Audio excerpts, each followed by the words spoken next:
আচ্ছা, যেটা বলবো সেটা হচ্ছে বেশ কিছু ইজিয়ার ট্রান্সলেশন, যেটার মাধ্যমে আমরা কি করতে পারি, অতি সহজে কাজগুলো করতে পারি। তো ট্রান্সলেশন কাকে বলছে? ট্রান্সলেশন হচ্ছে ইজিয়ার ব্যাপারগুলো যেগুলো জেনে নেওয়ার দরকার, সেটা হচ্ছে বাজে বকুন মানে ফ্রি ইংলিশ। সাধারণতভাবে যেগুলো করি আমরা, কথা বলতে গেলেও লাগে, নর্মালি কাজ করতে গেলেও, বাজে বকো না। ঠিক আছে, এই বাজে বকো না, তাকে কেউ ভালোবাসে না, তার কোনো জ্ঞান নেই, আকাশে মেঘ নেই, বৃষ্টি পড়ছে, এখন 8টা বাজে, সকাল হয়েছে, বলা সহজ, এরকম ইজি ইজি কি আছে, ফ্রি ইংলিশ আছে। এই ফ্রি ইংলিশ গুলো যদি আমরা ট্রান্সলেশন করতে পারি, তাহলে কি হবে, অতি সহজে আমরা বাংলা থেকে ইংরেজি করতে পারবো বা ট্রান্সলেশন করতে পারবো, যাতে করে সুবিধা টুবিধা গুলো হবে। কারণ যত বেশি কাজ করব না, যত বেশি ট্রান্সলেশন করব, যত বেশি ব্যবহার করব, তত সুবিধা হবে, তত ভালো ভালো জিনিস আমরা জানতে পারবো। আর ইংরেজি গ্রামার করাটার এতটা বেশি জরুরি, কারণ how to the communicate in each and every time within using English languages. তো এভরি পার্সন উই ইউজড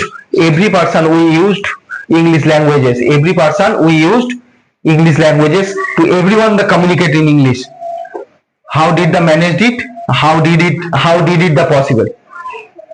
ঠিক আছে, তো দেখে নি how it the possible and how it the communicate in English and how it the translate it. Easier English I can manage it and easier English I will do it. ঠিক আছে, তো ইজিয়ারের পদ্ধতিতে আমরা যদি বলি বাজে বকো না, তাহলে এখানে একটা বড় জায়গাতে ধাক্কা খাবে, সবার ধাক্কা খায়, সেটা হচ্ছে বকা। বকা মানে কি, বক বক করা, কথা। ঠিক আছে, বাজে বকো না তার মানে কি লেখা যেতে পারে, ডোন্ট টক ননসেন্স। ননসেন্স, এসিএনএসি, ডোন্ট টক ননসেন্স। ননসেন্সের মতো কথা বলবো, আমরা বলি না কথায় কথায়, ডোন্ট টক ননসেন্স। ঠিক আছে, আবার একটা কথা, do not talk rebuke. Rebuke কথা অর্থ বাজে বক বক করো না। এখানে আরেকটাও লেখা যায়, ডু নট টক রিভিউক, আর রিভিউকে, রিভিউক মানে বক বক করা, অনেকেই ফালতু কথাবার্তা বলে, তো রিভিউক, রিভিউক মানে বাজে বক বক করো না। আবার এই একই কথা, ডু নট টক ননসেন্স, ননসেন্সের মতো কথাবার্তা বলে, অনেকেই উল্টো পাল্টা কথা বলে থাকে যার কথা কোনো মানে নেই, তো সেই জন্য বলা হয়ে থাকে ডোন্ট টক ননসেন্স। তাকে কেউ ভালোবাসে না, তাহলে খুব ভালো জিনিস, আমরা বারবার একই কথা বলে থাকি যে তাকে কেউ ভালোবাসে না, তাহলে তাকে কেউ ভালোবাসে না, তাহলে নাটা দিয়ে আগে হবে। বাংলা যেমন আছে ইংরেজি কিন্তু তেমন কখনো হবে না, কারণ বাংলার মতো ইংরেজি হয় না, কারণ বাংলা একরকম হয় আর ইংরেজি আর এক রকম হয়। তো বাংলার সঙ্গে ইংরেজি কনস্ট্রাকশনের একটা ব্যাপার আছে, তো এটা নেগেটিভ সেন্টেন্স করে করব। কি সেন্টেন্স করে করব? নেগেটিভ। নেগেটিভ সেন্টেন্সে বলা হচ্ছে নো ওয়ান, নো ওয়ান, ঠিক আছে, ভালোবাসে না, তাহলে নো ওয়ান মানে কেউই না, তাহলে কেউ, এখানে দেখ কেউটা এখানে আর নাটা এখানে, তাহলে তোর প্রশ্ন হতে পারে দাদা কেউ ওখানে আর না এখানে, দাদা একই সঙ্গে এ মাতা আর ও মাতা দাদা হচ্ছে কেন? হতে পারে, তো মনে হতে পারে, তাহলে কেউ ভালোবাসে না, তাহলে নো ওয়ান, তাহলে no one loves, loves him, তাকে কেউ ভালোবাসে না, তাহলে এটা কি হলো, নো ওয়ান লাভস হিম, তাকে কেউ ভালোবাসে না। তাহলে কেউটা আলাদা, সেটা হচ্ছে, নাটা হচ্ছে নো, বোঝাতে পারলাম? কেউ মানে ওয়ান, তাহলে নো ওয়ান মানে কেউই না, নো ওয়ান মানে কেউই না, নো ওয়ান লাভস হিম, কেউই তাকে ভালোবাসে না। তাহলে তার কোনো, তাহলে নো ওয়ান লাভস হিম, বোঝা গেল? এইরকম ভাবে তার কোনো জ্ঞান নেই। জ্ঞান ইংরেজিতে আগে জানতে হবে, কি ইংরেজি আগে জানতে হবে? জ্ঞান। জ্ঞান ইংরেজি হচ্ছে সেন্স, এসিএন এসি। করতে পারবো? সেন্স, সেন্স করতে পারবো? চলো সেন্সটা আমি ছেড়ে দিলাম তোমাদের জন্য, সেন্সটা করবে, আমি শুধু এই মানেটা বলে দিলাম, তার কোনো জ্ঞান নেই, তার সেন্সটা তোমার জন্য ছাড়লাম, তোমরা করবে, ঠিক আছে? আমি জ্ঞান ইংরেজিটা বললাম। আকাশে মেঘ নেই, যদি বলি আকাশে মেঘ নেই মানে কি, কেমন হতে পারে? আকাশে মেঘ নেই মানে, তবে মেঘ ইংরেজি আমায় জানতে হবে, আমি মেঘ ইংরেজি জানি, ক্লাউড মানে মেঘ। যারা জানে না তাদের ওয়ার্ড মিনিং একটু কষ্ট করে পড়তে হবে, কারণ প্রচুর ওয়ার্ড মিনিং আছে। আগের ক্লাসেও বলেছি, বারবার একই কথা বলি, 3000 ওয়ার্ড মিনিং মোটামুটি পড়লে সে একটা ইংরেজি জানা লোক বলে মনে হবে, ঠিক আছে? তো 3000 ওয়ার্ড মিনিং জানতে হবে। তো আকাশে মেঘ নেই, তাহলে মেঘ ইংরেজিটা আমরা জানি, দুভাবে করা যায়। The sky, the sky is cloud, cloud মানে কি বললাম, মেঘ, ক্লাউডলেস, দ্য স্কাই ইজ ক্লাউডলেস, আকাশে মেঘ নেই, দ্য স্কাই ইজ ক্লাউডলেস। এটা করতে পারি।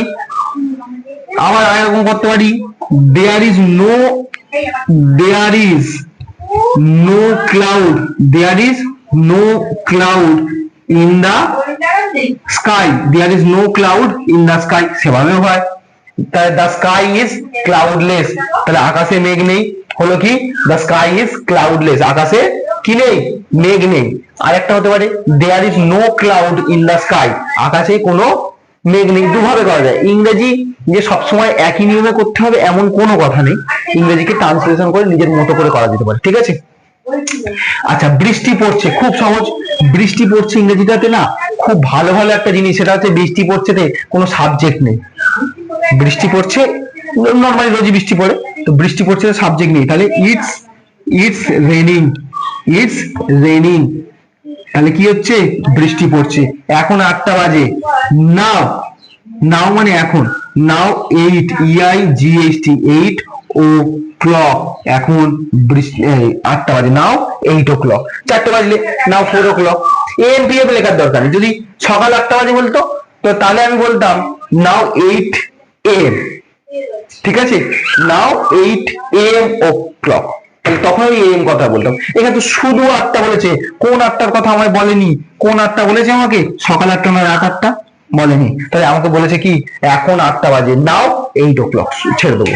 যদি বলতো এখন সকাল 8টা বাজে তাহলে বলতাম বা এখন রাত 8টা বাজে, নাও ইভিনিং 8 o'clock বলতাম, তখন নাও ইভিনিং বলতাম, নাও ইভিনিং 8 o'clock বলতাম। কিন্তু নাও ইভিনিংটা আর বলার দরকার নেই, বা 8 o'clock PM, PM 8 o'clock, তাহলে বলতাম সেইভাবে নাও AM 8 o'clock বলতাম। তাহলে মর্নিং ইভিনিং না লিখে AM PM দিয়েও বোঝানো যায়, কিন্তু এখানে AM PM কিছু লেখা নেই, শুধু 8টা বাজে লিখেছি, তাই ইজিয়ার ট্রান্সলেশন নাও 8 o'clock, ঠিক আছে।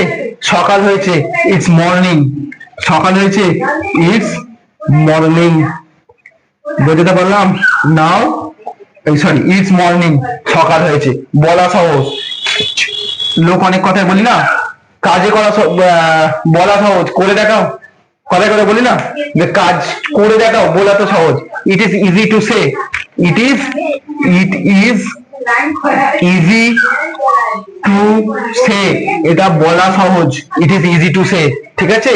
তাহলে এই যে এই কটা করলাম, এরকম বহু ফ্রি ট্রান্সলেশন করতে হয়। আর ট্রান্সলেশন যে একই রকম ভাবে হয় এমন কোনো কথা নেই, কেউ ঘুরিয়েও করতে পারে যদি কারোর জানা থাকে। আর আগে থেকে মোটামুটি প্রতিদিন প্র্যাকটিস করতে হবে, তবে ইংরেজি বলা সহজ হবে। যদি প্রতিদিন প্র্যাকটিস না হয় তাহলে কোনোদিন ইংরেজি বলা সহজ হবে না। বারবার ভিডিওগুলোকে রিমাইন্ড করে দেখতে হবে, বা কেন বললাম, কি কারণে বললাম, কিভাবে বলেছি, তো রিমাইন্ড করে দেখতে হবে। রিমাইন্ড না করে দেখলে, বারবার না দেখলে বুঝবো না, একইবার জিনিস একই, ঠিক আছে। এটুকু থাক আজকে।